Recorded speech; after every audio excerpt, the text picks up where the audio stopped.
Hello friends, welcome back to another video. Ranjith here.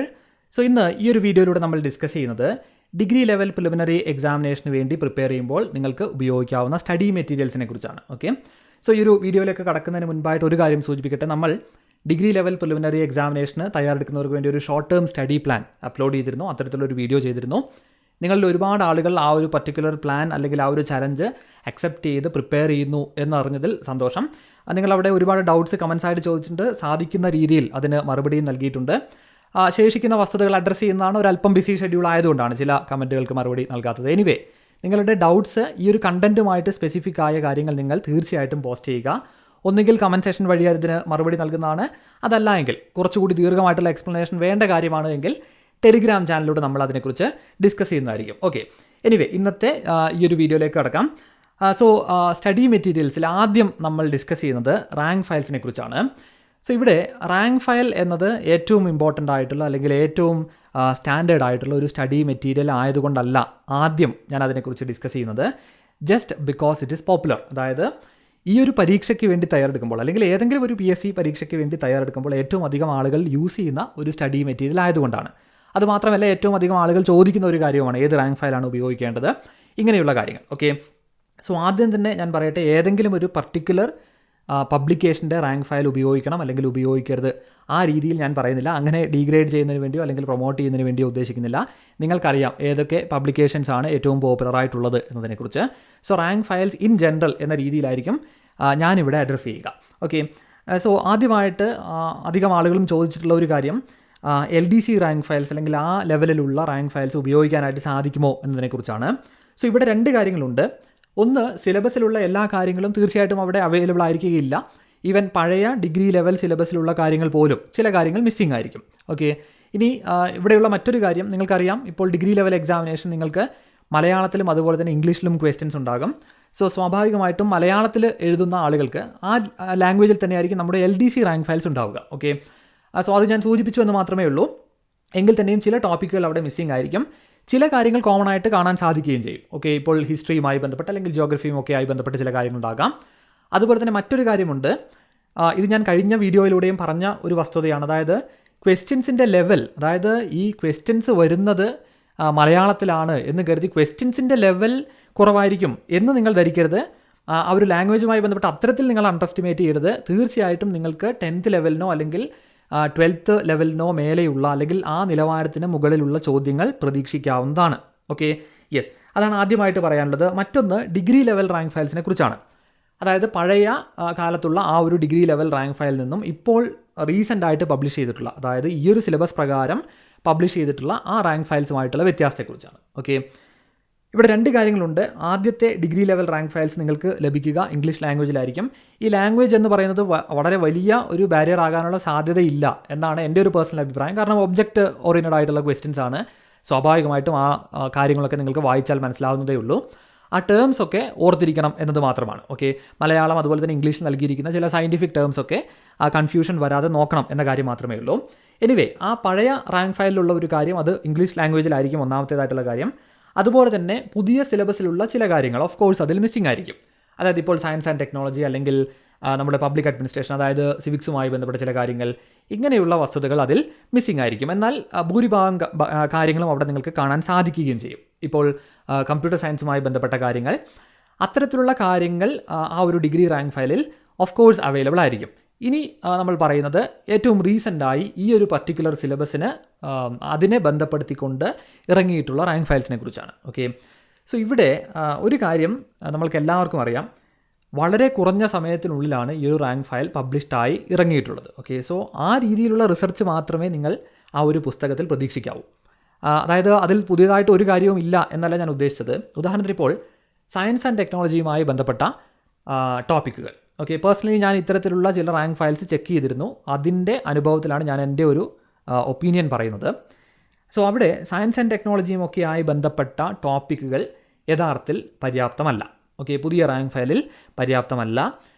പഴയ ചില കാര്യങ്ങൾ തന്നെ കോപ്പി പേസ്റ്റ് ആയിരിക്കും. നിങ്ങൾക്കറിയാവുന്ന ഒരു കാര്യമാണ്, എപ്പോഴും റാങ്ക് ഫയൽസ് റിലീസ് ചെയ്യുമ്പോൾ ഒരു അപ്ഡേറ്റഡ് വേർഷൻ ലഭിക്കുക എന്നത് മാത്രമാണ്. ഓക്കെ, അതിൽ വളരെ വലിയ ചേഞ്ചസ് ഒന്നും പ്രതീക്ഷിക്കേണ്ടതില്ല. എങ്കിൽ തന്നെയും ഇത്തരത്തിൽ ആഡ് ചെയ്തിട്ടുള്ള ടോപ്പിക്കുകളെ അഡ്രസ്സ് ചെയ്തുകൊണ്ട് തന്നെയാണ് അതായത് വളരെ പോപ്പുലർ ആയിട്ടുള്ള ഈ പബ്ലിക്കേഷൻസിൻ്റെ റാങ്ക് ഫയൽസ് റിലീസ് ചെയ്തിട്ടുള്ളത്. ഓക്കെ, സോ ഇത്രയും കാര്യങ്ങളാണ് നിങ്ങൾക്ക് ഈ ഒരു പുതിയ റാങ്ക് ഫയലിൽ നിന്നും പ്രതീക്ഷിക്കേണ്ടത്. ആ കാര്യം പറയുന്നതിന് വേണ്ടി മാത്രമാണ് ഞാൻ ഈ മുഴുവൻ കാര്യങ്ങളും ഡിസ്കസ് ചെയ്തത്.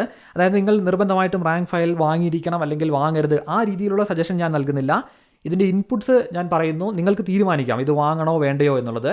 അറൗണ്ട് ഒരു 500 റുപ്പീസാണ്, അത് നിങ്ങൾക്ക് അഫോർഡബിൾ ആണ് എങ്കിൽ നിങ്ങൾക്ക് നിർബന്ധമായിട്ടും ഒരു റാങ്ക് ഫയൽ വേണം, പുതിയൊരു റാങ്ക് ഫയൽ വേണം എന്നുണ്ട് എങ്കിൽ നിങ്ങൾക്ക് പർച്ചേസ് ചെയ്യാവുന്നതാണ്. ഓക്കെ, സോ അതാണ് റാങ്ക് ഫയൽസുമായി ബന്ധപ്പെട്ട് പറയാനുള്ളത്. ഇനി മറ്റൊരു കാര്യം കൂടി ഇവിടെ സൂചിപ്പിക്കട്ടെ. അതായത് ഒരു പുതിയ റാങ്ക് ഫയൽ വരുന്നു, ഈ ഒരു റാങ്ക് ഫയൽ ആദ്യം മുതൽ അവസാനം വരെ ടൈം ബൗണ്ടായി കംപ്ലീറ്റ് ചെയ്തതിന് ശേഷം എക്സാമിനേഷൻ പാസ്സാകാം. അങ്ങനെ നിങ്ങൾ ഒരിക്കലും ധരിക്കരുത്. അങ്ങനെ നിങ്ങൾ ചെയ്യില്ല എന്ന് കരുതുന്നു. ഈ ഒരു കാലഘട്ടത്തിൽ അത്തരത്തിൽ PSC പരീക്ഷകൾ പാസ്സാവുക എന്നത് സാധ്യമല്ല. ഓക്കെ, ഇത് വർക്കൗട്ട് ആയിരുന്ന ഒരു കാലഘട്ടം ഉണ്ടായിരുന്നു, മേ ബി ഒരു 10 years ബാക്ക്. ഓക്കെ, വളരെയധികം റിസോഴ്സസ് കുറവായിരുന്ന, ആ രീതിയിൽ കട്ട് ഓഫ്സ് വന്നിരുന്ന ആ സമയത്ത് അത് പോസിബിൾ ആയിരുന്നു. ഈ കാലഘട്ടത്തിൽ അത് പോസിബിൾ അല്ല. നിങ്ങൾ അറിഞ്ഞിരിക്കേണ്ട ഒരു കാര്യം, റാങ്ക് ഫയൽ എന്നുള്ളത് ഈ സിലബസ് അതിൻ്റെ ടോപ്പിക്കുകൾ അഡ്രസ്സ് ചെയ്തുകൊണ്ട് നൽകിയിരിക്കുന്ന ഒരു സിംഗിൾ പുസ്തകം എന്ന രീതിയിൽ മാത്രം കണ്ടാൽ മതി. അവിടെ യഥാർത്ഥത്തിൽ ഇലോബറേറ്റായി നൽകേണ്ട ചില ടോപ്പിക്കുകൾ അത്തരത്തിൽ ഉണ്ടാവില്ല. കൺസൈസായി നൽകേണ്ട ടോപ്പിക്കുകൾ വളരെ വലിച്ചുവാരി ഉണ്ടാകാൻ സാധ്യതയുമുണ്ട്. ഓക്കെ, സോ അങ്ങനെ വളരെ നല്ല രീതിയിൽ കമ്പൈൽ ചെയ്ത ഒരു പുസ്തകമായിട്ട് റാങ്ക് ഫയലിനെ കാണേണ്ടതില്ല. ചില സ്റ്റാറ്റിക് ടോപ്പിക്കുകൾ പഠിക്കുന്നതിന് വേണ്ടി ഉപയോഗിക്കാം എന്നുള്ളത് മാത്രമാണ്. അത്തരത്തിൽ ഉപയോഗിക്കേണ്ട ആവശ്യമുണ്ട്. ഓക്കെ, സോ അത് മാത്രമാണ് ഓർത്തിരിക്കേണ്ടത്. റാങ്ക് ഫയൽസിലുള്ള മുഴുവൻ കാര്യങ്ങളും പഠിക്കേണ്ടതില്ല എന്ന കാര്യവും ഓർക്കുക.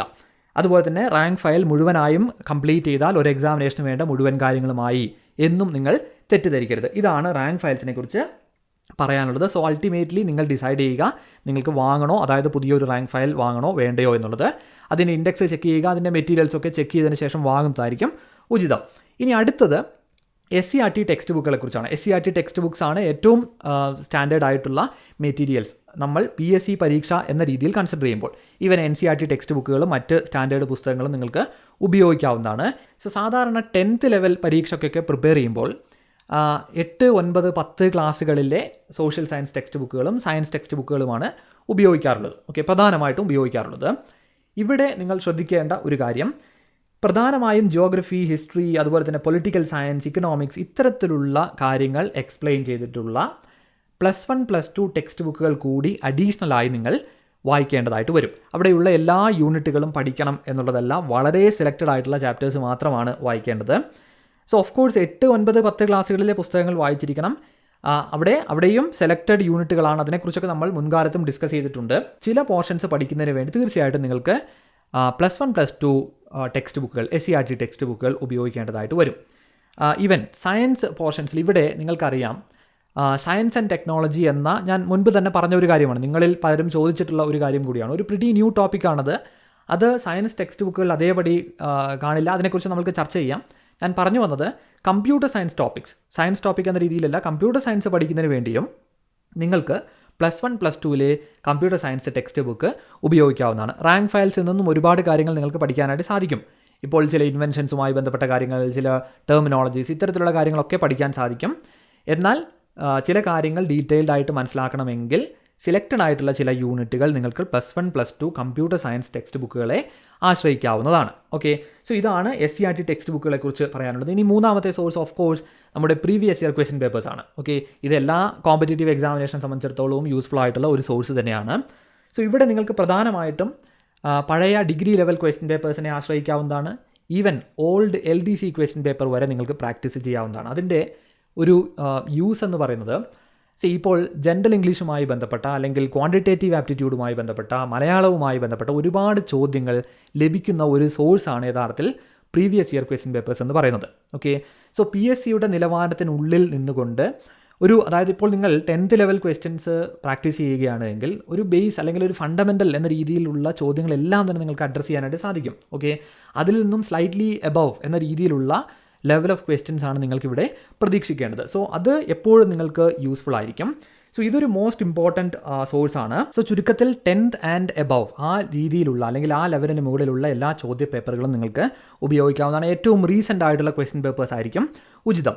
ഇനി ഫൈനലി ഇവിടെ പറയാനുള്ള ഒരു കാര്യം, നമ്മൾ ഓരോ ടോപ്പിക്കുകളിലും ഉപയോഗിക്കേണ്ട മെറ്റീരിയൽസിനെ കുറിച്ച് ഡിസ്കസ് ചെയ്യും. ഇവിടെ ജനറൽ ആയിട്ടുള്ള കാര്യങ്ങളാണ് നമ്മൾ ചർച്ച ചെയ്യുന്നത്. ഈ വീഡിയോയിൽ തന്നെ നമ്മൾ ഡിസ്കസ് ചെയ്യുന്നതാണ്. ഓക്കെ, എനിവേ ഫോർത്ത് പോയിന്റ് എന്ന് പറയുന്നത് ഞാൻ എപ്പോഴും പറയാറുള്ളൊരു കാര്യമാണ്, ലിമിറ്റ് യുവർ സോഴ്സ്. ഓക്കെ, അതായത് നിങ്ങൾ പ്രിപ്പയർ ചെയ്യുന്ന ആ സോഴ്സിൻ്റെ അല്ലെങ്കിൽ അതിൻ്റെ നമ്പർ എപ്പോഴും ലിമിറ്റ് ചെയ്യുക. പ്രത്യേകിച്ച് ഈ ഒരു സാഹചര്യത്തിൽ ഇവിടെ ഒരു ഷോർട്ട് ടേമിനുള്ളിലാണ് നിങ്ങൾ പ്രിപ്പറേഷൻസ് ചെയ്യുന്നത്. മറ്റൊരു കാര്യം കൂടി ഓർക്കുക, ഇവിടെ നമ്മൾ ഡിസ്കസ് ചെയ്യുന്ന, അതായത് ഇവിടെ സ്റ്റഡി മെറ്റീരിയൽസിനെ കുറിച്ച് ഡിസ്കസ് ചെയ്യുന്നത് ഈ കാര്യങ്ങൾ കൺസിഡർ ചെയ്തുകൊണ്ട് തന്നെയാണ്. അതായത് ഒരു ഷോർട്ട് ടേമിനുള്ളിൽ പ്രിപ്പയർ ചെയ്യുമ്പോൾ നിങ്ങൾക്ക് ഉപയോഗിക്കാവുന്ന മെറ്റീരിയൽസിനെ കുറിച്ചാണ്. ഇനി ഒരു ഇയർ ലോങ് പ്രിപ്പറേഷനോ അല്ലെങ്കിൽ ഒരു 6 months പ്രിപ്പറേഷനോ ഒക്കെ ചെയ്യുമ്പോൾ ഇതിനേക്കാൾ കുറച്ചുകൂടി ഇലോബറേറ്റ് ആയി പഠിക്കാവുന്ന മെറ്റീരിയൽസ് ഉപയോഗിക്കാവുന്നതാണ്. ഓക്കെ, പ്രിൻ്റഡ് ആയിട്ടുള്ള മെറ്റീരിയൽ ആണെങ്കിൽ തന്നെയും, അതായത് പുസ്തകങ്ങളാണെങ്കിൽ തന്നെയും, ഈവൻ ഓൺലൈൻ ആയിട്ടുള്ള സോഴ്സുകളാണെങ്കിൽ തന്നെയും പർട്ടിക്കുലർ ടോപ്പിക്കുകൾ പഠിക്കുന്നതിന് വേണ്ടി വളരെ കൺസൈസ് ആയിട്ടുള്ള ലിമിറ്റഡ് നമ്പർ ഓഫ് സോഴ്സ് മാത്രം ഉപയോഗിക്കുക. ഏതെങ്കിലും ഒരു ടോപ്പിക്കുമായി ബന്ധപ്പെട്ട 10-20 വീഡിയോ ക്ലാസ്സുകൾ കാണുന്നു, അല്ലെങ്കിൽ 10-20 ആർട്ടിക്കിളുകൾ വായിക്കുക, അല്ലെങ്കിൽ 2 റാങ്ക് ഫയലുകൾ ഉപയോഗിച്ച് പഠിക്കുക. ഇങ്ങനെയുള്ള കാര്യങ്ങൾ നിങ്ങൾ ഒരിക്കലും ചെയ്യരുത്.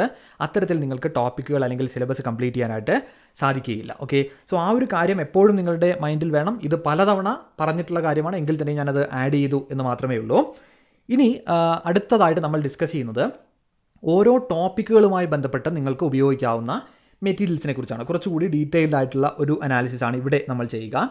സോ ആദ്യം തന്നെ സ്റ്റാറ്റിക് ടോപ്പിക്കുകളായിട്ടുള്ള 3 ടോപ്പിക്കുകൾ നമ്മൾ ഒരുമിച്ച് അഡ്രസ്സ് ചെയ്യുകയാണ്. അതായത് simple arithmetic and mental ability, general English, Malayalam.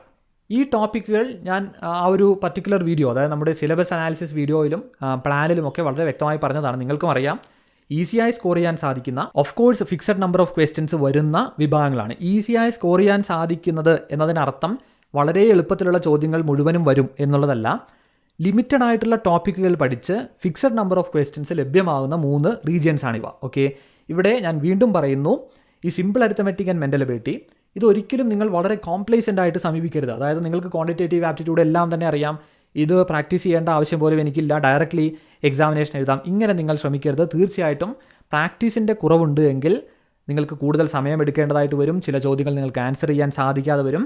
So ഇവിടെ 100% കുറഞ്ഞതൊന്നും നിങ്ങൾ പ്രതീക്ഷിക്കരുത് നിങ്ങളിൽ നിന്നും. അതായത് അവിടെ 20 മാർക്കിൻ്റെ ചോദ്യം ചോദിക്കുകയാണെങ്കിൽ അത് 20 നേടണം എന്ന രീതിയിൽ തന്നെ ആയിരിക്കണം പ്രിപ്പയർ ചെയ്യേണ്ടത്. അത് എളുപ്പവുമാണ്, നല്ല രീതിയിലാണ് നിങ്ങൾ പ്രിപ്പറേഷൻസ് ചെയ്യുന്നത് എങ്കിൽ. എനിവേ, ഈ 3 ഭാഗങ്ങളും ഒരു ഷോർട്ട് ടേമിനുള്ളിൽ പ്രിപ്പയർ ചെയ്യുമ്പോൾ നിങ്ങൾക്ക് സ്വീകരിക്കാവുന്ന ഒരു മാർഗ്ഗം എന്ന് പറയുന്നത് കൂടുതൽ പ്രാക്ടീസിനെ ഡിപ്പെൻഡ് ചെയ്യുക എന്നുള്ളതാണ്. ഓക്കെ, അതായത് പ്രീവിയസ് ഇയർ ക്വസ്റ്റ്യൻ പേപ്പേഴ്സ് നിങ്ങൾക്ക് പ്രാക്ടീസ് ചെയ്യാം.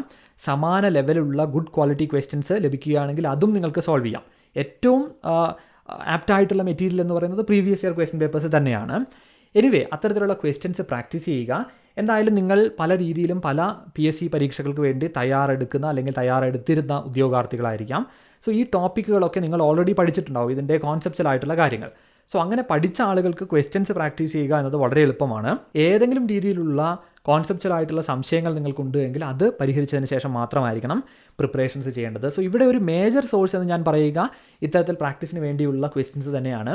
ഇനി ഈവൻ ഈ സിമ്പിൾ അരിത്തമെറ്റിക് അതുപോലെ തന്നെ ജനറൽ ഇംഗ്ലീഷ്, മലയാളവും ഒക്കെ ആയി ബന്ധപ്പെട്ട് ഒരു 100 rupees റേഞ്ചിൽ പോലും നിങ്ങൾക്ക് നമ്മൾ മുൻപ് പറഞ്ഞ ഈ പോപ്പുലർ ആയിട്ടുള്ള പബ്ലിക്കേഷൻസിൽ നിന്നും ചില പുസ്തകങ്ങളൊക്കെ ലഭിക്കും. ഓക്കെ, സാമാന്യം നല്ല ക്വാളിറ്റി ഉള്ള അത്തരത്തിലുള്ള പുസ്തകങ്ങൾ നിങ്ങൾക്ക് വാങ്ങാവുന്നതാണ്. കാരണം ഇവിടെ നമ്മൾ യഥാർത്ഥത്തിൽ SSC അല്ലെങ്കിൽ ബാങ്ക് ഈ ലെവലിലുള്ള ക്വാണ്ടിറ്റേറ്റീവ് ആപ്റ്റിറ്റ്യൂഡ് പുസ്തകങ്ങൾ അതിൻ്റെ ആവശ്യം യഥാർത്ഥത്തിൽ ഇവിടെ ഇല്ല. കാരണം ആ ലെവലിലുള്ള ക്വസ്റ്റ്യൻസ് ചോദിക്കാറില്ല. ഇവിടെ നിങ്ങൾ പ്രതീക്ഷിക്കേണ്ടത് 10th ലെവലിൽ ചോദിച്ച ചോദ്യങ്ങൾ അല്ലെങ്കിൽ 12th ലെവലിൽ ചോദിക്കാൻ പോകുന്ന ചോദ്യങ്ങളെക്കാൾ എന്തായാലും നിലവാരമുള്ള ചോദ്യങ്ങൾ തന്നെയായിരിക്കും. എന്നാൽ SSC അല്ലെങ്കിൽ ബാങ്ക് ലെവലിൽ പോലെയുള്ള വളരെയധികം ടൈം കൺസ്ട്രെയിൻഡ് ആയിട്ടുള്ള ചോദ്യങ്ങൾ പ്രതീക്ഷിക്കേണ്ടതില്ല. സോ അതിന് അനുസൃതമായിട്ടാണ് ഇവിടെ പ്രിപ്പറേഷൻസ് ചെയ്യേണ്ടത്. മേജർ സ്റ്റഡി മെറ്റീരിയൽസ് എന്ന് പറയാവുന്നത് അല്ലെങ്കിൽ ഉപയോഗിക്കേണ്ടതായിട്ടുള്ള ഒരു കാര്യം ഓഫ് കോഴ്സ് ക്വസ്റ്റ്യൻസ് കൂടുതൽ സോൾവ് ചെയ്യുക എന്നുള്ളതാണ്. മലയാളമൊക്കെ നിങ്ങൾക്ക് ഈവൻ LDC ലെവലിലുള്ള ക്വസ്റ്റ്യൻസ് സോൾവ് ചെയ്യാവുന്നതാണ്. അവിടെ സിലബസിൽ ചെറിയ ചില വ്യത്യാസങ്ങളുണ്ട് എങ്കിൽ തന്നെയും ചില ചോദ്യങ്ങൾ നിങ്ങൾക്ക് അവിടെ ലഭിക്കും. അതുപോലെ തന്നെ ജനറൽ ഇംഗ്ലീഷൊക്കെ പഴയ LDC സിലബസ് അനുസരിച്ച് നോക്കിയാൽ നിങ്ങൾക്ക് 20 ക്വസ്റ്റ്യൻസ് ലഭിക്കും. ഓക്കെ, സോ ഇത് സോഴ്സ് വളരെ ബുദ്ധിമുട്ടുള്ള ഒരു കാര്യമാണ് എന്ന് എനിക്ക് തോന്നുന്നില്ല. ഇനി ഏറ്റവും അധികം ആളുകൾ ചോദിച്ച ഒരു കാര്യമാണ് ഈ സയൻസ് ആൻഡ് ടെക്നോളജി എവിടെ നിന്നാണ് പ്രിപ്പറേഷൻസ് ചെയ്യുക എന്നതിനെക്കുറിച്ച്. ആദ്യം തന്നെ ഞാനൊരു കാര്യം പറയട്ടെ. അതായത് ഈ സിലബസിൽ നൽകിയിരിക്കുന്ന മുഴുവൻ കാര്യങ്ങളും അതേ രീതിയിൽ പബ്ലിഷ് ചെയ്തിട്ടുള്ള പുസ്തകം ലഭിക്കുക എന്നത് പ്രായോഗികമല്ല. ഓക്കെ, അത് ഒരു കോമ്പറ്റീറ്റീവ് എക്സാമിനേഷൻ ലഭിക്കുകയില്ല. അത്തരത്തിൽ ഒരേ ഒരു മെറ്റീരിയലേ ഉള്ളൂ, അത് റാങ്ക് ഫയലാണ്. എന്നാൽ അത് കംപ്ലീറ്റ് ആയിട്ടും പര്യാപ്തമാണ് എന്ന് പറയാൻ സാധിക്കുകയില്ല. Okay, so anyway science and ടെക്നോളജിയിൽ ഇവിടെ ഈ ടോപ്പിക്കുകൾ യഥാർത്ഥത്തിൽ UPSCക്കൊക്കെ ചോദിക്കുന്ന അല്ലെങ്കിൽ ആ രീതിയിലുള്ള ആ സിലബസിനെ ബന്ധപ്പെടുത്തിക്കൊണ്ടുള്ള ചില ടോപ്പിക്കുകളാണ് നൽകിയിരിക്കുന്നത്. ടോപ്പിക്കുകൾ മാത്രമാണ്. ആ ലെവലിൽ ചോദ്യങ്ങൾ ചോദിക്കും എന്നല്ല. അത്തരത്തിലും ഒരു ഉദ്യോഗാർത്ഥി സംശയം ചോദിച്ചിരുന്നു, UPSC ലെവലിലായിരിക്കുമോ ഈ ചോദ്യങ്ങൾ എന്നതിനെക്കുറിച്ച്. ഒരിക്കലുമല്ല. ആ ടോപ്പിക്കുകളാണുള്ളത്, എന്നാൽ ചോദിക്കുന്ന ചോദ്യങ്ങൾ ഒരിക്കലും UPSC നിലവാരത്തിൽ അത്രയും ഡിഫിക്കൽട്ടി ലെവലുള്ള ചോദ്യങ്ങൾ ആയിരിക്കുകയില്ല. ഇനി ഇവിടെയുള്ള ഒരു സ്റ്റാൻഡേർഡ് ടെക്സ്റ്റ് ബുക്കിനെ കുറിച്ച് പറയാം. Science and technology by Ravi P Agrahari. അത്തരത്തിൽ ഒരു പുസ്തകം ലഭ്യമാണ്. ഒന്നുകൂടി പറയാം, science and technology by Ravi P Agrahari. ഇത് യഥാർത്ഥത്തിൽ UPSC പരീക്ഷകൾക്ക് വേണ്ടിയുള്ള ഒരു ടെക്സ്റ്റ് ബുക്കാണ്. ഇത് നിങ്ങൾക്ക് ആമസോൺ അതുപോലെ തന്നെ ഫ്ലിപ്കാർട്ട് ഇവിടെയെല്ലാം ലഭ്യമാണ്. അറൗണ്ട് ഒരു 450 ആ ഒരു റേഞ്ചിൽ നിങ്ങൾക്ക് ലഭ്യമാണ്. പക്ഷേ ഈ ഒരു പുസ്തകം വാങ്ങിക്കണം എന്നത് നിർബന്ധമില്ല. ഞാൻ അത്തരത്തിൽ ഒരു സ്റ്റാൻഡേർഡ് പുസ്തകം ഉണ്ടോ എന്ന് ഒരുപാട് ആളുകൾ ചോദിച്ചത് കൊണ്ട് പറഞ്ഞു എന്ന് മാത്രമേ ഉള്ളൂ. ഓക്കെ, ഈ ഒരു particular text book of course UPSCക്ക് വേണ്ടിയുള്ള ഒരു ടെക്സ്റ്റ് ബുക്കാണ്. സ്വാഭാവികമായിട്ടും ഒരുപാട് കാര്യങ്ങൾ അവിടെയുണ്ട്. അതിൻ്റെ നിലവാരം ഒരല്പം ഡിഫറൻ്റ് ആണ്. പേഴ്സണലി ഞാൻ ചെക്ക് ചെയ്തിട്ടുള്ള ഒരു പുസ്തകമാണ്. സോ അവിടെയും എക്സ്ട്രീംലി സെലക്റ്റീവായിട്ട് നിങ്ങൾക്ക് പഠിക്കാവുന്നതാണ്. എന്നാൽ ഈ സയൻസ് ആൻഡ് ടെക്നോളജിയിൽ നൽകിയിരിക്കുന്ന ഡിഫറൻ്റ് ആയിട്ടുള്ള ചില ടോപ്പിക്കുകൾ, ഇപ്പോൾ എനർജി സോഴ്സുമായി ബന്ധപ്പെട്ട അല്ലെങ്കിൽ ഗവൺമെൻറ് പോളിസീസുമായി ബന്ധപ്പെട്ട ഇത്തരത്തിലുള്ള കാര്യങ്ങളൊക്കെ നിങ്ങൾക്ക് ആ ഒരു പർട്ടിക്കുലർ ടെക്സ്റ്റ് ബുക്കിൽ കാണാൻ സാധിക്കുന്നതാണ്. Science and technology by Ravi P Agrahari. Okay, anyway അതാണ് അതിൻ്റെ ഒരു സ്റ്റാൻഡേർഡ് മെറ്റീരിയൽ എന്ന് പറയുന്നത്. റാങ്ക് ഫയൽസിൽ നിന്നും പഠിക്കാവുന്ന ചില കാര്യങ്ങൾ സ്വാഭാവികമായിട്ടും ഇവിടെയുണ്ട്. ഹ്യൂമൻ ബോഡിയുമായി ബന്ധപ്പെട്ട അല്ലെങ്കിൽ പോഷണവുമായി ബന്ധപ്പെട്ട ഇങ്ങനെയുള്ള ചില കാര്യങ്ങളൊക്കെ ഉണ്ട്. അതുപോലെ തന്നെ സ്പേസ് മിഷൻസ്, ഇത്തരത്തിലുള്ള ചില കാര്യങ്ങളൊക്കെ റാങ്ക് ഫയൽസിൽ തന്നെ നിങ്ങൾക്ക് ലഭ്യമാവുന്നതാണ്. ഓക്കെ, അതോടൊപ്പം SCERT ടെക്സ്റ്റ് ബുക്കുകളിലും ചില യൂണിറ്റുകൾ നിങ്ങൾക്ക് കാണാനായിട്ട് സാധിക്കും. എൻവയൺമെൻറ്റൽ സയൻസുമായി ബന്ധപ്പെട്ട കാര്യങ്ങൾ, ഇങ്ങനെയുള്ള വസ്തുക്കളൊക്കെ കാണാനായിട്ട് സാധിക്കും. സോ സയൻസ് ആൻഡ് ടെക്നോളജി ഏതെങ്കിലും ഒരു പർട്ടിക്കുലർ പുസ്തകം, ഈ ഒരു പർട്ടിക്കുലർ സിലബസ് മുഴുവനായും കവർ ചെയ്യുന്ന ബുക്ക് ആ രീതിയിൽ എൻ്റെ ശ്രദ്ധയിൽപ്പെട്ടിട്ടില്ല. അങ്ങനെ നിങ്ങൾക്ക് പരിചിതമാണെങ്കിൽ നിങ്ങൾക്ക് കമൻറ്റ് സെക്ഷനിലൂടെ പറയാവുന്നതാണ്. മറ്റുള്ള ആളുകൾക്കും അത് ഉപകാരപ്രദമായിട്ട് മാറും. എനിവേ അതാണ് സയൻസ് ആൻഡ് ടെക്നോളജിയെക്കുറിച്ച് പറയാനുള്ളത്. ഈ ഒരു പർട്ടിക്കുലർ ഭാഗം നമ്മുടെ ആദ്യത്തെ ഷെഡ്യൂളിലില്ല. അതുകൊണ്ട് തന്നെ ഈ ഒരു ഘട്ടത്തിൽ നമ്മുടെ ഒരു പ്ലാൻ ഫോളോ ചെയ്യുന്ന ആളുകൾ ഇത് ഓർത്ത് ഈ ഒരു ഘട്ടത്തിൽ വറീഡ് ആവേണ്ടതായിട്ടുള്ള ആവശ്യമില്ല. ഓക്കെ, എനിവേ ഈ ഒരു ടോപ്പിക്കുമായി ബന്ധപ്പെട്ട ചില ക്ലാസ്സുകളും നമ്മൾ കണ്ടക്ട് ചെയ്യുന്നതായിരിക്കും. സോ അതേക്കുറിച്ച് ഓർത്ത്, അതായത് സയൻസ് ആൻഡ് ടെക്നോളജി മാത്രം ഞാൻ എങ്ങനെ പഠിക്കും എന്നതോർത്ത് വിഷമിച്ച് മറ്റുള്ള കാര്യങ്ങൾ പഠിക്കാതിരിക്കരുത്. ഓക്കെ, സോ അതാണ് സയൻസ് ആൻഡ് ടെക്നോളജിയുടെ സോഴ്സിനെ കുറിച്ച് പറയാനുള്ളത്. ഇനി അടുത്തത് കമ്പ്യൂട്ടർ സയൻസ് ആണ്. ഇത് ഞാൻ മുൻപ് തന്നെ പറഞ്ഞു. കമ്പ്യൂട്ടർ സയൻസ് റാങ്ക് ഫയൽസിൽ അവൈലബിൾ ആണ്. ഈ ഒരു പർട്ടിക്കുലർ ടോപ്പിക് എന്ന് പറയുന്നത് സാമാന്യം എല്ലാ കാര്യങ്ങളും കവർ ചെയ്യുന്ന രീതിയിൽ തന്നെയാണ് റാങ്ക് ഫയൽസിൽ നൽകിയിരിക്കുന്നത്. എന്നാൽ ബേസിക്കലി നിങ്ങൾ അറിഞ്ഞിരിക്കേണ്ട ചില വസ്തുതകൾ, അതുപോലെ തന്നെ കോൺസെപ്റ്റൽ ആയിട്ടുള്ള ചില കാര്യങ്ങൾ അങ്ങനെ മനസ്സിലാക്കുന്നതിന് വേണ്ടി നിങ്ങൾക്ക് +1 +2 ക്ലാസ്സുകളിലെ കമ്പ്യൂട്ടർ സയൻസ് ടെക്സ്റ്റ് ബുക്ക് ഉപയോഗിക്കാവുന്നതാണ്. ഓക്കെ, SCERT ടെക്സ്റ്റ് ബുക്ക് ഉപയോഗിക്കാവുന്നതാണ്. അവിടെയും ശ്രദ്ധിക്കുക, സെലക്റ്റഡ് ആയിട്ടുള്ള യൂണിറ്റുകൾ മാത്രമാണ് അവിടെ പഠിക്കേണ്ടത്. പ്രോഗ്രാമിംഗ് ലാംഗ്വേജൊക്കെയായി ബന്ധപ്പെട്ട അടിസ്ഥാന കാര്യങ്ങൾ മാത്രമാണ് പരീക്ഷയ്ക്ക് പ്രതീക്ഷിക്കേണ്ടത്. വളരെ ഡീറ്റെയിൽഡായി പ്രോഗ്രാമിങ്ങിനെ കുറിച്ചോ അല്ലെങ്കിൽ വെബ് ഡിസൈനെ കുറിച്ചോ ഒന്നും പഠിക്കേണ്ടതായിട്ടുള്ള ആവശ്യമില്ല. ഓക്കെ, സോ ആ രീതിയിൽ SCERT വായിച്ച് സമയം കളയരുത്. ഇൻട്രസ്റ്റിംഗ് ആണ് എങ്കിൽ തന്നെയും വായിക്കരുത്. കാരണം ഈ ഒരു എക്സാമിനേഷന് വേണ്ടി നിങ്ങൾ അതിന് ശ്രമിക്കരുത് എന്ന് മാത്രമാണ് ഞാൻ ഉദ്ദേശിച്ചത്. സോ ആ സോഴ്സ് നിങ്ങൾക്ക് ഉപയോഗിക്കാവുന്നതാണ്. പ്ലസ് സ്റ്റാറ്റിക് പോയിന്റുകൾ പഠിക്കുന്നതിന് വേണ്ടി തീർച്ചയായിട്ടും നിങ്ങൾക്ക് റാങ്ക് ഫയൽസ് ഉപയോഗിക്കാവുന്നതാണ്. ഓക്കെ, സോ അതാണ് കമ്പ്യൂട്ടർ സയൻസിനെ കുറിച്ച് പറയാനുള്ളത്. ഇനി അടുത്ത topic arts, sports and literature ആണ്. ഇവിടെയും നിങ്ങൾ ശ്രദ്ധിക്കേണ്ട ഒരു കാര്യം, ഒരു സ്പെസിഫിക് സ്റ്റാൻഡേർഡ് ആയിട്ടുള്ള പുസ്തകത്തിൽ ഈ കാര്യങ്ങളെല്ലാം എക്സ്പ്ലെയിൻ ചെയ്തുകൊണ്ട്, അതായത് ആർട്സ്, സ്പോർട്സ്, ലിറ്ററേച്ചർ എന്ന രീതിയിൽ നിങ്ങൾക്ക് ലഭിക്കുകയില്ല. ഓഫ് കോഴ്സ് അത്തരത്തിൽ ഒരു പുസ്തകം ഉണ്ടാവുകയില്ല. സ്പോർട്സ് അതുപോലെ തന്നെ ലിറ്ററേച്ചറും ഒക്കെ ആയി ബന്ധപ്പെട്ട ചില സ്റ്റാറ്റിക് പോയിന്റുകൾ നിങ്ങൾക്ക് തീർച്ചയായിട്ടും റാങ്ക് ഫയൽസിൽ ലഭ്യമായിരിക്കും. ഇവിടെ അറിഞ്ഞിരിക്കേണ്ട ഒരു കാര്യം, നമ്മുടെ കേരളത്തിൻ്റെ സംസ്കാരവുമായി ബന്ധപ്പെട്ട അല്ലെങ്കിൽ കലാ സംസ്കാരം എന്ന രീതിയിലുള്ള സ്റ്റാൻഡേർഡ് ഇൻഫർമേഷൻ നമ്മുടെ സംസ്ഥാന സർക്കാരിൻ്റെ സാംസ്കാരിക വകുപ്പിൻ്റെ ഒഫീഷ്യൽ വെബ്സൈറ്റിലും ലഭ്യമാണ്. ഓക്കെ, kerala-culture.org എന്ന വെബ്സൈറ്റിൽ ഇത്തരത്തിൽ ഇവിടെയുള്ള അനുഷ്ഠാന കലകളെക്കുറിച്ചും അങ്ങനെയുള്ള ചില കാര്യങ്ങൾ നിങ്ങൾക്ക് കാണാനായിട്ട് സാധിക്കും. അത് നിങ്ങൾക്ക് റെഫർ ചെയ്യാവുന്നതാണ്. ഓക്കെ, ഒരു സോഴ്സ് ഞാൻ സജസ്റ്റ് ചെയ്തു എന്ന് മാത്രമേ ഉള്ളൂ. എന്നാൽ മേജർ പോർഷൻസ് നിങ്ങൾക്ക് ഇവിടെ റാങ്ക് ഫയൽസിൽ നിന്നും തന്നെ നിങ്ങൾക്ക് കവർ ചെയ്യാനായിട്ട് സാധിക്കും എന്നുള്ളതാണ്. ഓക്കെ, ഇനി അടുത്ത 3 ടോപ്പിക്കുകൾ ഒരുമിച്ചാണ് നമ്മൾക്ക് അഡ്രസ്സ് ചെയ്യേണ്ടത്. അതായത് ഇക്കണോമിക്സ്, സിവിക്സ്, കോൺസ്റ്റിറ്റ്യൂഷൻ, അതുപോലെ തന്നെ ഹിസ്റ്ററി ആൻഡ് ജോഗ്രഫി. ഓക്കെ, ഇവിടെ സ്വാഭാവികമാണ് ഇവിടെയുള്ള കോമ്പിനേഷൻ എന്ന് പറയുന്നത് നിങ്ങൾക്ക് SCERT ടെക്സ്റ്റ് ബുക്കുകൾ ഉപയോഗിക്കാം. ഞാൻ മുൻപ് പറഞ്ഞ ഒരു കാര്യം ഓർക്കുക, 8, 9, 10 എന്ന് മാത്രമല്ല +1 +2 ക്ലാസ്സുകളിലെ ചില യൂണിറ്റുകൾ, അതായത് സോഷ്യൽ സയൻസ് ടെക്സ്റ്റ് ബുക്കുകൾ എന്ന് പറയുമ്പോൾ ഇക്കണോമിക്സ് ടെക്സ്റ്റ് ബുക്കുകളുണ്ട്, പൊളിറ്റിക്കൽ സയൻസ്, അതുപോലെ തന്നെ ജിയോഗ്രഫി ടെക്സ്റ്റ് ബുക്കുകൾ, ഹിസ്റ്ററി ടെക്സ്റ്റ് ബുക്കുകൾ, ഇവിടെയുള്ള ചില സെലക്റ്റഡ് യൂണിറ്റുകൾ നിങ്ങൾക്ക് വായിക്കേണ്ടതായിട്ട് വരും. അതോടൊപ്പം തന്നെ റാങ്ക് ഫയൽസിലുള്ള സ്റ്റാറ്റിക് പോയിന്റുകൾ നിങ്ങൾക്ക് പഠിക്കാവുന്നതാണ്. ഇനി ഇവിടെ ഓർക്കേണ്ട ഒരു കാര്യം, ഒരു ലിമിറ്റഡ് സമയത്തിനുള്ളിലാണ് പ്രിപ്പറേഷൻസ് ചെയ്യുന്നത്. സോ സ്വാഭാവികമായിട്ടും ഈ സോഷ്യൽ സയൻസിലുള്ള മുഴുവൻ ടോപ്പിക്കുകളും വായിക്കുക അല്ലെങ്കിൽ മുഴുവൻ യൂണിറ്റുകളും വായിക്കുക അത് പോസിബിൾ അല്ല. സോ അതുകൊണ്ട് തന്നെ ഈ ഷോർട്ട് ടേമിനുള്ളിൽ പ്രിപ്പയർ ചെയ്യുമ്പോൾ നിങ്ങൾക്ക് ചെയ്യാവുന്ന ഒരു കാര്യം, നിങ്ങൾ ഏതെങ്കിലും ഒരു ടോപ്പിക്ക് റാങ്ക് ഫയൽസിൽ നിന്നോ അല്ലെങ്കിൽ അത്ര കൺസൈസ് ആയിട്ട് നിങ്ങൾ പഠിച്ചുവെങ്കിൽ അത് വീണ്ടും വായിക്കണം എന്ന നിർബന്ധമില്ല. അതായത് ഇപ്പോൾ ഇന്ത്യൻ സ്വാതന്ത്ര്യ സമരത്തെക്കുറിച്ച് നിങ്ങൾ വളരെ വ്യക്തമായി വളരെ കൺസൈസ് ആയിട്ട് പഠിച്ചു കഴിഞ്ഞു എന്ന് കരുതുക. വീണ്ടും അത് അറിയുന്നതിന് വേണ്ടി SCERT ടെക്സ്റ്റ് ബുക്കുകൾ ഡീറ്റെയിൽഡായി +1 +2 മുഴുവൻ വായിക്കണം, ആ രീതിയിലല്ല ഞാൻ ഉദ്ദേശിച്ചത്. സ്വാഭാവികമായിട്ടും റാങ്ക് ഫയൽസിൽ പര്യാപ്തമല്ലാത്ത ചില ഭാഗങ്ങൾ നിങ്ങൾക്ക് കാണാൻ സാധിക്കും. നിങ്ങൾക്ക് തന്നെ നോക്കിയാൽ മനസ്സിലാവുന്ന ഒരു കാര്യമാണ്. വളരെ ചെറുതായി കൊടുത്തിട്ടുള്ള ഒട്ടും തന്നെ ഇൻഫർമേഷൻ ഇല്ലാത്ത കാര്യങ്ങൾ. ഇതൊക്കെ നിങ്ങൾക്ക് കുറച്ചുകൂടി ബെറ്റർ ആയിട്ടുള്ള രീതിയിൽ SCERT ടെക്സ്റ്റ് ബുക്കുകൾ അവൈലബിൾ ആയിരിക്കും. അത് വായിക്കുന്നതിന് വേണ്ടി ശ്രമിക്കുക. അതാണ് ഞാൻ ഉദ്ദേശിച്ചത്. ഇനി ലോങ് ടേമിലാണ് പ്രിപ്പറേഷൻ എങ്കിൽ ഇത് സാധ്യമാണ്. അതായത് ഈ പറയുന്ന യൂണിറ്റുകളെല്ലാം തന്നെ വളരെ നല്ല രീതിയിൽ വായിക്കുക എന്നത് സാധ്യമാണ്. ഞാൻ വീണ്ടും പറയുന്നു, അതായത് ഇത്തരത്തിലുള്ളൊരു ഷോർട്ട് ടേം പ്ലാൻ ചെയ്യുമ്പോൾ അല്ലെങ്കിൽ പഠിക്കാനായിട്ട് ആരംഭിക്കുമ്പോൾ വരുന്ന ചില ചിന്തകളാണ്, ഇതെങ്ങനെ കംപ്ലീറ്റ് ചെയ്യാനായിട്ട് സാധിക്കും, അല്ലെങ്കിൽ സിലബസ് എങ്ങനെ കംപ്ലീറ്റ് ചെയ്യും, റാങ്ക് ഫയൽ എങ്ങനെ കംപ്ലീറ്റ് ചെയ്യും. ഈ കംപ്ലീഷൻ എന്നുള്ള ഒരു കാര്യം ആദ്യം മനസ്സിൽ നിന്നും മാറ്റി വെക്കുക. നിങ്ങൾക്ക് അവൈലബിൾ ആയിട്ടുള്ള പ്രൊഡക്റ്റീവായിട്ടുള്ള സമയം പരമാവധി ഉപയോഗിക്കുക എന്നതാണ്. ബേസിക്കലി ഇതൊരു കോമ്പറ്റേറ്റീവ് എക്സാമിനേഷനാണ്. ഓക്കെ, A+ സ്കോർ ചെയ്യുന്ന ഒരു ബോർഡ് എക്സാമിനേഷൻ പോലെ ദയവ് ചെയ്ത് നിങ്ങൾ കോമ്പറ്റേറ്റീവ് പരീക്ഷകളെ കാണരുത്. നിങ്ങൾ കമ്പീറ്റ് ചെയ്യുകയാണ്, ഒരേ സമയം നിങ്ങൾക്ക് അവൈലബിൾ ആക്കുന്നു. സോ അവിടെ ആ കോമ്പറ്റീഷൻ മാനേജ് ചെയ്യാനുള്ള പഠനമാണ് നിങ്ങൾ യഥാർത്ഥത്തിൽ ചെയ്യേണ്ടത്. അതല്ലാതെ പരമാവധി മാർക്സ് സ്കോർ ചെയ്യാം, A+ ഗ്രേഡ് നേടാം എന്ന രീതിയിൽ ചെയ്യുന്ന പഠനത്തിലേക്ക് നിങ്ങൾ ഒരിക്കലും വരരുത്. അത്തരത്തിൽ നിങ്ങൾ വരികയില്ല എന്നറിയാം, എങ്കിൽ തന്നെ ഞാൻ സൂചിപ്പിച്ചു എന്ന് മാത്രമേ ഉള്ളൂ. സോ ലിമിറ്റഡ് സമയത്തിനുള്ളിൽ സോഴ്സുകളെ ലിമിറ്റ് ചെയ്തുകൊണ്ട് കൺസൈസായി പഠിക്കുന്നതിന് വേണ്ടി നിങ്ങൾ ശ്രമിക്കുക. അതാണ്. സോ ഇത്രയൊക്കെയാണ് നമ്മൾക്ക് സ്റ്റഡി മെറ്റീരിയൽസുമായി ബന്ധപ്പെട്ട് ഡിസ്കസ് ചെയ്യാനുള്ളത്. സോ നമ്മുടെ ടെലിഗ്രാം ചാനൽ നിങ്ങൾ ജോയിൻ ചെയ്തിട്ടില്ല എങ്കിൽ തീർച്ചയായിട്ടും ജോയിൻ ചെയ്യണം. സോ ഇതിൻ്റെ ലിങ്ക്, ടെലിഗ്രാം ചാനലിൻ്റെ ലിങ്ക് ഞാൻ ഡിസ്ക്രിപ്ഷനിൽ പ്രൊവൈഡ് ചെയ്യുന്നതാണ്. സംടൈംസ് ആ ലിങ്ക് വർക്ക് ആവുകയില്ല. നിങ്ങൾക്ക് ഏറ്റവും ഈസി ആയിട്ട് ജോയിൻ ചെയ്യാൻ സാധിക്കുക, ടെലിഗ്രാം ആപ്ലിക്കേഷനിൽ തന്നെ ഒരു സെർച്ച് ഓപ്ഷൻ ഉണ്ട്. അവിടെ PSC പാഠശാല എന്ന് സെർച്ച് ചെയ്താൽ ഈ ഒരു പബ്ലിക് ചാനൽ നിങ്ങൾക്ക് ലഭ്യമാവും. അതിൽ ക്ലിക്ക് ചെയ്ത് ജോയിൻ ചെയ്യുക. മോസ്റ്റ് ഇമ്പോർട്ടൻ്റ് ആയിട്ടുള്ള അപ്ഡേറ്റ്സ് എല്ലാം തന്നെ നമ്മൾ അവിടെ ആയിരിക്കും ചെയ്യുക. അതോടൊപ്പം തന്നെ ഞാൻ മുൻപ് പറഞ്ഞതുപോലെ ഈ ഒരു കണ്ടൻറ്റുമായി ബന്ധപ്പെട്ട, അതായത് സ്റ്റഡി മെറ്റീരിയൽസുമായി ബന്ധപ്പെട്ട ഇത്തരത്തിലുള്ള സംശയങ്ങളെല്ലാം തന്നെ നിങ്ങൾക്ക് കമൻറ്റ് സെക്ഷനിലൂടെ ചോദിക്കാവുന്നതാണ്. എനിക്ക് പരിഹരിക്കാൻ സാധിക്കുന്ന കാര്യങ്ങളാണെങ്കിൽ തീർച്ചയായിട്ടും മറുപടി നൽകുന്നതായിരിക്കും. സോ തീർച്ചയായിട്ടും ലെക്ചറിനെ കുറിച്ചുള്ള അഭിപ്രായവും നിങ്ങൾ കമൻറ്റ് സെക്ഷനിലൂടെ അറിയിക്കണം. ഇത്തരത്തിലുള്ള വീഡിയോസ് ചെയ്യുന്നതിനുള്ള ഒരു ഇൻസ്പിറേഷൻ എന്ന് പറയുന്നത് നിങ്ങളുടെ ഭാഗത്തു നിന്നുമുള്ള ഒരു കോപ്പറേഷനാണ്. സോ തീർച്ചയായിട്ടും ലെക്ചറിനെ കുറിച്ചുള്ള അഭിപ്രായം അറിയിക്കൂ. ആദ്യമായിട്ടാണ് ചാനൽ കാണുന്നതെങ്കിൽ please do subscribe as well. So thank you so much guys for watching this particular video and I hope to see you in the next one.